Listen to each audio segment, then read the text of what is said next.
Do do do do do do do. Oh my gosh, James, hi, it's Jess. I Oh my God, hey Jess, how you Hi. doing? I'm great. Oh my god, like it's been a whole week of James and Jess's half hour. I know, right? Crazy, it just flies, doesn't Woohoo! it? And we've turned one. Yes, we don't have a Woo! potty now. No, can you believe it? It came. I know. It was this concept that we just thought of, and we just did it, and then a year has gone by, and so much has happened. So much has happened, Jess, in Yeah. this last week for me. Should I get started? Yeah, 100%. What's the topic, Walker? What is the topic? The topic is music, and I just want to start saying that I had my first radio interview, Jessica. Did you really? Yeah, I did. And I think you might know about it. Yes, I may. I remember when you Yeah, posted it, I was like, oh my God, because he promoted it on Facebook and Instagram. And I finished yeah, my shift at like 5:30 and you were on at 6 and I'm like, oh my God, I need to record it and I need to get my car from underneath like West or wherever I'm working, yeah, the west end of the city. And I was yeah, like, I need to get my car out because it's like underground. Need to get it out now, quick, quick, quick, because there was no reception in my yeah. particular area.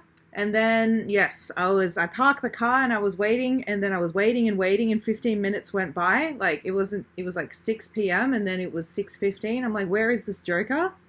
And then all of a sudden, boom, she I introduced know. you, and then that was it. Tell us more, Walker. Yeah. So I was on 90.5 FM alive in Sydney. And yeah, it's a community radio station in Sydney. And I was lucky enough to obviously get a radio interview and to talk about my new single, Driver Roulette by Amory Beech. Amory Beech. Beach. Yeah, so I was very lucky to obviously get that opportunity, and we're talking about music tonight. I'm so excited. My single came out basically today, and yeah, What's it I'm just in a called? real good mood. Like, I had a really awesome week. The week flew by. It was busy. It was mental. This week's been crazy, but it's been also very good. Out What of the blue. what was the Great, good. single called though? Pardon? What's your single called? Tell the people. Driver Roulette. There we go. Driver Roulette. And you have a couple of songs, don't you, James? Yes, I do. I've got my first ever song was Up the Coast. Up the Radio, Down the Coast. The next song was How Long Till the Beat Finally Drops, and then the latest one before Driver Roulette was Straight Edge. Wow. And do you have So a this is favorite? summer 4, and we're actually working. We should tell our listeners we're actually working on a duet. We are. I messaged you. When was that? Was that on Sunday? Yeah, it was a while. Yeah, it feels like ages ago, but at the same time, yesterday. But yeah, you did. Yeah. And you're just like, I wrote the lyrics and you'd be great for this part. Yeah, but also, like, obviously add to it. Like, that's just 2 sections of the lyrics. I'm so Like, I keen. obviously want your input. You're an amazing poet. Like, our audience knows that from our little poetry episode. If you haven't listened to that episode, go back. I think it's around, what was that, 20-something? Yeah, it It's was, 20-something. Yeah, oh, a wow. while ago. It was a while back, must Yeah. admit. It was a while back. But I But fully yeah, agree. but I'm excited, like, to obviously be collaborating with you. I reckon it'll be really fun. Yeah, we actually And will do it too. Like, we're not just like yeah, saying this. We will actually go the extra mile. yeah, We're go-getters. I think me and you work on the same level where we're just go-getters. yeah, 100%. You want something, you go get it. Period. Like the pursuit of happiness. Absolutely. I 100% that. If you want something, you go after it, you chase it down. So tell me about your week, Jess. That's enough about me and Amory Beech and Driver Roulette, which is out now. Go listen to it. Go listen to it now. Download it. Give him a review. Yeah, He please. deserves it. Like it, hate it, I don't care. Give me something. Give me some feedback. He's keen to learn, people. He's keen to learn. Yeah. My week. Well, I'm glad you asked, James. Melbourne, as a whole, has been like the weather. You know, not only are we in lockdown where we're restricted to 10 km, which is, over now, but during this entire week, the weather has been shocking. I've lost partially, I think my voice is okay now, but I feel like I've got a big, like, golf ball in my throat. Ball? Yeah, and then it's eased. God. It's like eased with some tea. So I'm trying not to talk, but it's a real struggle for me because I lost my voice like a month ago. It's just just how Jess rolls now, clearly. Lose your voice, get it back in time for the podcast. I agree. I was just like, pull it together, Jess. You've got stuff to do. Oh, yes, by the way, our poetry episode. Hold it till the end of the podcast and then it can go. Exactly. Our poetry episode was episode 11, people. Episode 11. Oh my God. You know what my life path number is? 11. Is it? Poetry is where I was meant to be. I think I was like 7. Oh, I need to double 7. check that. Mine's dodgy dates. That was our episode 7. Dodgy dates. Oh, that's so funny. But yeah, Classic. my week was just, the week was going by. The weather was getting even worse and we had a bit of sunshine. But besides that, my week has been pretty cruisy, going with the flow. That's the way to be, isn't it? That's the way to Jason's be. half hour, isn't it? Go with the flow. Let's go with the flow. So should we jump right into this week's topic? I'm really excited to talk about this. Yeah, so cool. So unique. So do you want music. to take it off? You take it off. I'm really excited. When you said this topic, I was like, why didn't we talk about this sooner? You know what's funny is that I thought of the topic before you even had the radio interview. It just seamlessly fell into place. Yeah. And he was on a live 90.5 90.5 is what he was on. Yeah.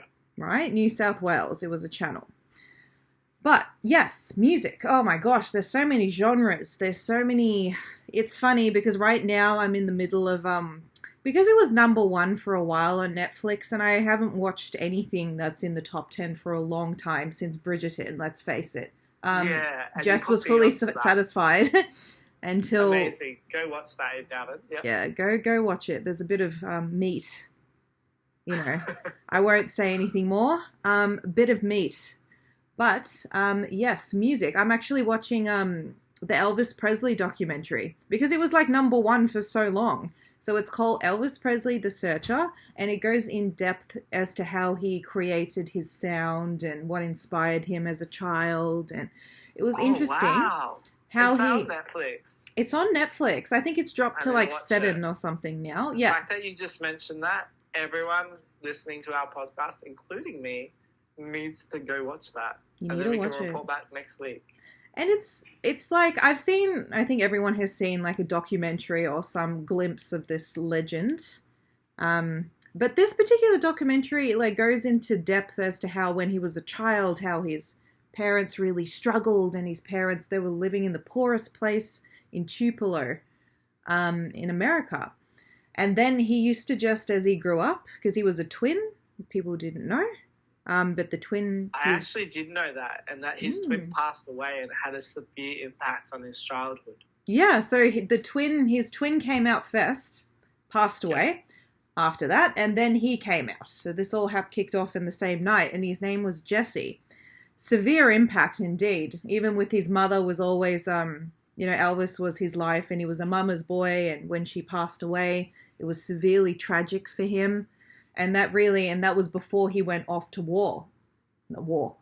Well, the army. War. Not World War II. It wasn't that far back. But yeah, he went off to war and he would join, not war, the army. He joined the army, yeah. Yeah, and it's interesting how John Lennon said, and a couple of other people, but John Lennon said that Elvis really did mentally go after when his mum had passed.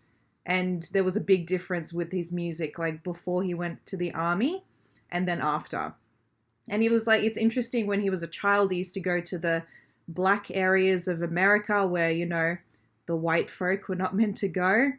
And that's what inspired him, like gospel music, this, that, and everything. He was taking a bit of this and a bit of that. And because he had natural talent, you know, and dedication. It's really interesting that you touched on that, because you've just struck a chord in my memories. So one of my family members, so my mother's best friend's father, Brian Turley, you probably might be listening to our podcast because he listens. He's a frequent listener. Hi, Brian. So shout out to Brian. So he tells me that Elvis Presley's best album is one of his gospel albums, which did sell many records. But he says if you can ever find it in a record store, buy it. It's one of his best albums. And it would be interesting to find out what year he wrote that, if it was, like you said, before his mother died. It's interesting. It's a gospel album, and it's very much before he hit... I'm pretty sure it's before he hit it big time. Ah, yes. Even it's interesting very how much inspired by like what you were saying is like you know, black gospel singers. It's quite amazing. Like right now, before I called you to do this podcast, I'm on. So there's 2 episodes of season 1, and it starts like you see how gospel music really influenced him at the start, and you can see towards the end, like in between, he tried to make it in films, and he had a lot of talent but a lot of misdirection, in my opinion.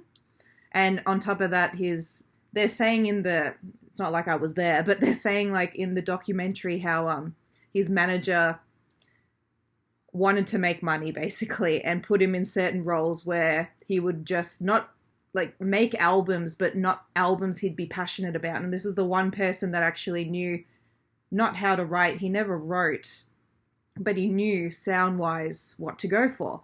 But he was just losing himself in between all those, movies that he was making, and he wasn't making the movies he wanted to make. It was the boy gets the girl, they get married, they fall in love, there's an album that comes out. And, they were generating a lot of profit. And it's interesting, at the start of his life, he was, severely impacted by gospel. And then towards the end, he brought out another album, and right now I'm watching it, and it's this of episode 2, and it's when he goes to Las Vegas, and it's like I think that's gospel. the one he talks about, actually, Brian. It's probably the last one he made.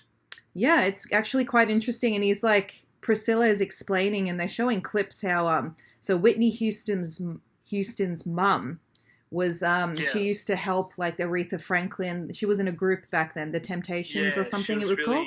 Yeah, she was really good. So she was really good. Her progeny, obviously, yeah.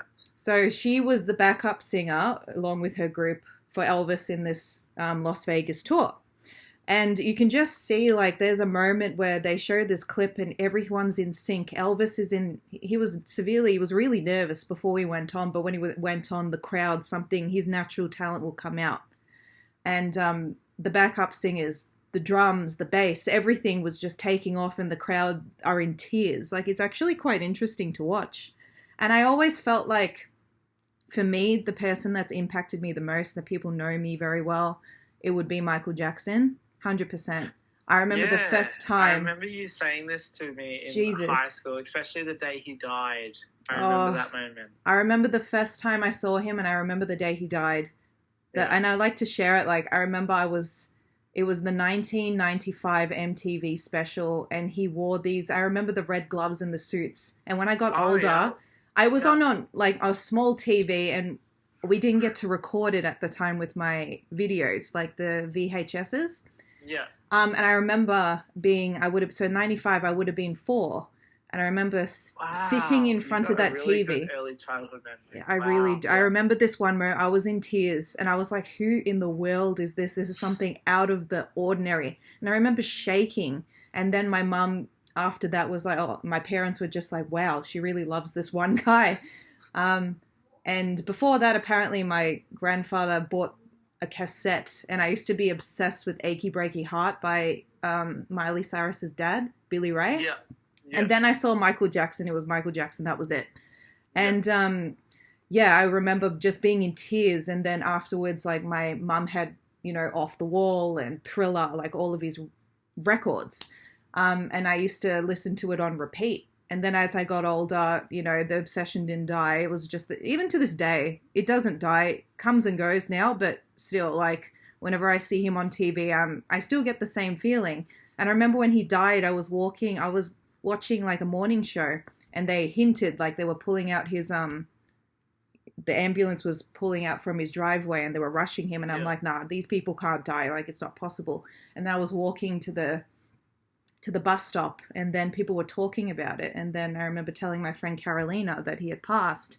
And then I'll remember it really well. I saw my friends and they all rushed over to me, and I was in complete tears, like I had lost a family member. I remember that day very well. It had such a profound impact. And then it was like his music was everywhere. And I remember being in like, it was like harmony for me.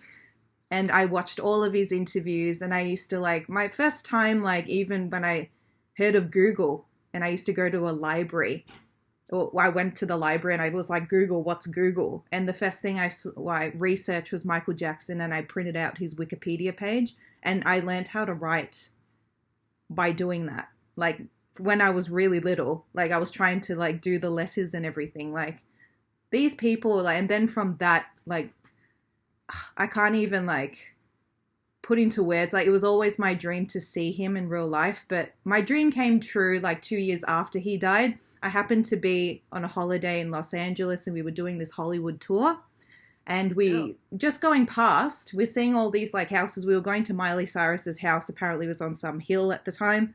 And then they're just like, oh, this is the house. If you look at the right-hand side of you, this is the house where Michael Jackson had passed. And my God, I was on the other end of the van. I was with my mother. I jumped over my mother and this random person to take a picture. And my goodness, they wouldn't let us out of the van. But I was like, I could see like people have written notes and posted it, like pressed it onto the gate. And I was like, wow. And then I saw his glove, and it was I went to like Vegas after that, and I wanted to see something of him. And we got into the car, and the car got into a car crash. It was like the bumper bar was completely gone. And I'm just like, look, I need to get to the Hard Rock Cafe. But it was so hot, and my mum was like panting, and I was like, wow, I'm not going to see this glove.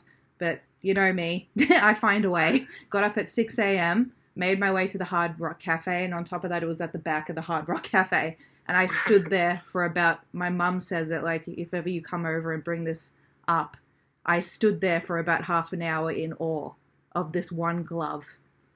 Like, it's interesting, like, and then Lana Del Rey happened, and, like, that was such a profound as I was getting out of my teenage years. You know, these people, like, it's interesting. I don't think they really grasp, they just do. We all do things in life, but we don't really grasp the impact. People tell us, but I don't think we really grasp it. Like John Lennon, Michael Jackson, Elvis Presley, you name it. Any person that's made any impact, I don't think you really grasp it. What about you, James? Have you had any? It's actually interesting because you touched on it briefly, but I'll expand upon what you just briefly touched upon. Is like, for music, for me, it wasn't until Lana Del Rey, you touched on it briefly just then, and her impact on you. I would say that Lana's impact on me from, it was 2010 video games dropped, I'm pretty sure. Or 11. 2010 or 2011, I can't be certain. That was her first one, yeah?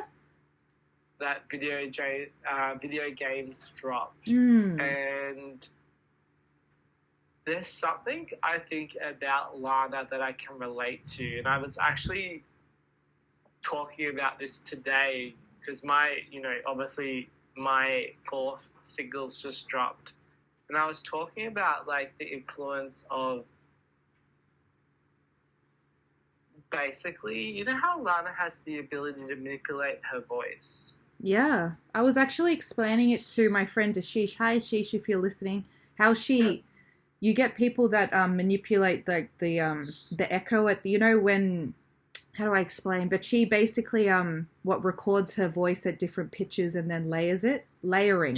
She's a layerer. But some people like adapt it with like certain like systems and stuff like that to get that echo. But Lana has this thing where she is dedicated to I think she's like one of the only ones that does something like that. Layering. Yeah, I think like very much she's like the pioneer of that kind of style of music. I think, like, for me personally, is I very much identify with Lana as more a poet and more a person with, I don't know, like something, a depth to her where she gets so deep when no one else is willing to explore. And that's what I, like, connected most. One of the first songs I heard wasn't actually video games. It was Born to Die. And I remember the lyric, obviously Born to Die. And I was just like, it's so true. Like, it's one of those things that no one wants to talk about. That's the thing where people criticize her saying, oh, she's so depressing. I'm like, but you need that element as well. It can't always be up and beat. You know, as a human being, we go through different phases. And some days I want to listen to that. She approaches exactly that. The melancholy of life, the ups, the downs, and how a song can be like, let's take a walk on the wild side. Let me kiss you hard in the pouring rain. You like your girl's insane. And it's just kind of just like, it touches upon stuff that people aren't willing to touch upon. It goes to places that people aren't willing to go to. And also, it's the melancholy of it. It's kind of like Let It Be by like the Beatles, which is another profound. Exactly. It's melancholy. The simplicity. Is something that we don't really want to address, is that life is going to be those moments of the highs and the lows. Like, let's go get high. Yeah. Don't make me cry. How's it go? I know. Sometimes love is not enough. The road gets tough. I don't know why. Yeah. Let's go get high. Kiss me hard in the pouring rain, like girls would say. Yeah. But I know, it's just always, I think the biggest thing that I relate with Lana Del Rey is the duality and also the airiness of it. How she's able to go to the low register and then the high register and then back to the low register, where a lot of artists have to do scales to get there, where she will just go there and then go back down to wherever she is. And that kind of is what I feel makes her different to everyone else, is that she's happy to stick in the low register and go up when she needs. Yeah. But also, she kind of stays within the same airy flow of it in order to get that melancholy. It's kind of like, you know what I found out? Another thing that I always listen to is Whitney Houston, just based on her tone. Yeah. It's something unbelievable. In my opinion, the greatest singer that ever lived. Absolutely. Like, by far. I would say Lana is more a poet than a singer. Yeah. And it's kind of just like each person, like you get Celine Dion, who is a master at her own craft. Like each person is a master of their own craft. But especially like I remember reading about I Will Always Love You when she recorded that.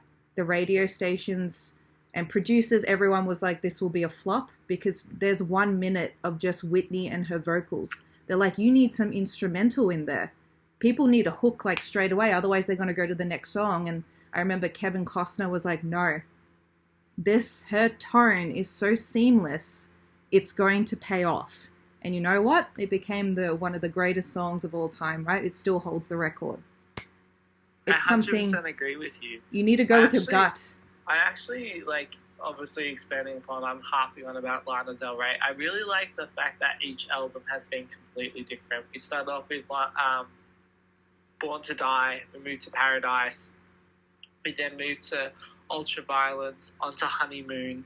It's like each chapter is a time of her life, and I kind of feel like each of them has a different tone, a different vibe, but it fits together within the record itself. Like, she really understands how a record has to be self-contained into that. It all kind of has to hit a vibe and tell a story within itself.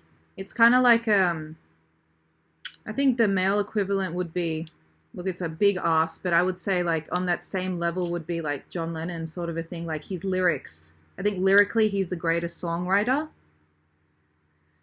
Yeah. But then, just based on simplicity, I think that is the greatest song that ever was. What was it? Imagine. Just based on simplicity, like I was just like unbelievable. But then each person is, Lana is unbelievable. Like I bought her record, and I was telling you how she sounds different, but just like, gosh, as soon as you put it on, like the melancholy, the different vibes, the different. Each song, you know. Obviously, I brought you Born to Die. I'm going to go back to the record shop and get you. My appreciation for this last minute in the last day has been Honeymoon, one of her most underrated albums that got critically canned by mostly the people who her die-hard fans. They just didn't really identify with it. But I would say that it's one of those albums that I feel is like a fine wine. We weren't ready for it at the time we got it. It was ahead of its time. Yeah, it's kind of like, I remember the first time I was working at JB and I heard Lana and I was like, oh my God, I don't like this. But my boss was obsessed with her at the time. She goes, nope, you don't understand. This new artist is going to make it. And I was just like, oh God, here she goes again with the same album in the morning. As soon as I came in to clock in, it will be Born to Die, that album. But yeah. I didn't get it. It took me a while. And then I was like, my God, she's a genius. She's a genius. Like even Chemtrails, right? I remember us going, to Louise's party. And we were just like it's a flop. It's a waste of time. And then I was like, no, wait. This is how Lana like rolls. And like you became obsessed. You're like, you're going to bloody message me. You basically put it into my mind. You said, this is going to grow on both of us. You said that. And now I hated White Dress. And now whenever I hear White Dress, I'm like, one of the best songs of all time. And how she goes up into her falsetto and how she fits, what is it? Men in the Music Business Conference. Yeah. Men's Music Business Conference. I was just like, all in the one little thing. She keeps on doing it. And it's weird and it's quirky. And you're like, what the hell? But also, I feel like what you said, it's like she's very much a person who just goes her own path. And I think that's so important. I think Michael Jackson did it, like you touched on. Whitney Houston did it. Even Eminem. The acapella thing. It's just like standing up to those people in the record label and going, no. I'm the artist. You need me. Yeah. Like Eminem did the same thing. And a lot of people, like, when I think of Lana's music, I'm like, how awesome. She came out with Born to Die, which was the most commercial that she's ever been. I know. Tupac, Eminem, like, even, like, different genres, even opera, like, I love opera now. I think because I understand, like, that when you listen to it, it's so melancholy, and it's like a fine wine. You either, I don't know, you like it or you don't like it. And it's kind of just like, I think opera was the influence, like Queen, Freddie Mercury, like Jesus. Absolutely. Like even me and you. Like, even the greater legends, Yeah, like I can't put like Michael Jackson in that boat without putting Freddie Mercury. Like I can't not watch the live performance and be like shaking, going, Jesus, this person's unbloody believable. But also, I also believe, like, the creativeness is out of those spur of the moment things. There's never the hits that you think you're going to hit it. Yeah. Like, even he was like, I can write better than Bohemian Rhapsody. Yeah. The creation of it. I agree. It's just, it's funny, isn't it? I think we touched on quite a lot of legends. And it's almost coming up to 30 minutes. You know, literally, I can go on all night. You can too. Did you want anything else to say anything about music? Like, what's the key thing that gets you through the day? Music touches people differently. We're always going to have different artists who speak to us because they're their voices. You know, different voices speak to different people. Yeah. And even with this record player you got me, like Mum's loving it. She's relocated it from my room into the living room. And she's playing all her records from 40 years ago. And she was like, Jess, like I didn't think I was going to chuck these out. And I chucked majority of them out, but kept the Elvis Presley ones and, I don't know, Charlie Pride, all these people I've never heard about. Yeah. Like, that just warms my heart because I remember us talking about it and I was just like, no. You know how like we talk about a lot of things and then stuff get phased by the wayside? I'm just like, no. This is definitely her present. Yeah, and it became like my mum's like loving it. It's like picked up a bit in the house, like the, happy, like not like we're not happy. It was just like the quirkiness, is like picked Yeah. up.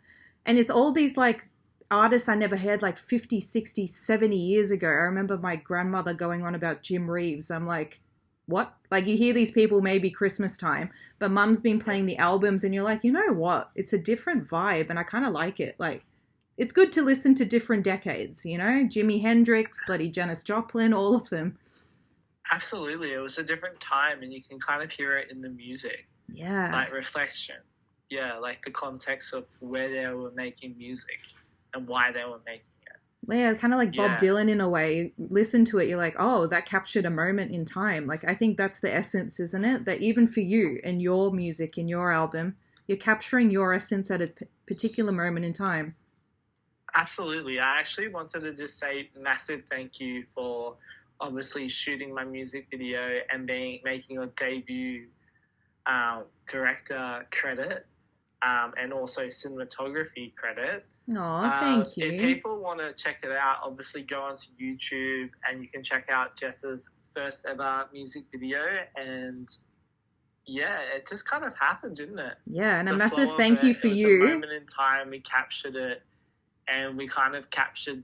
I guess my song as well is also obviously influenced by everyone who's directed me, but that song in particular, I remember thinking I was never going to be able to make it work when I was recording the lyrics for it.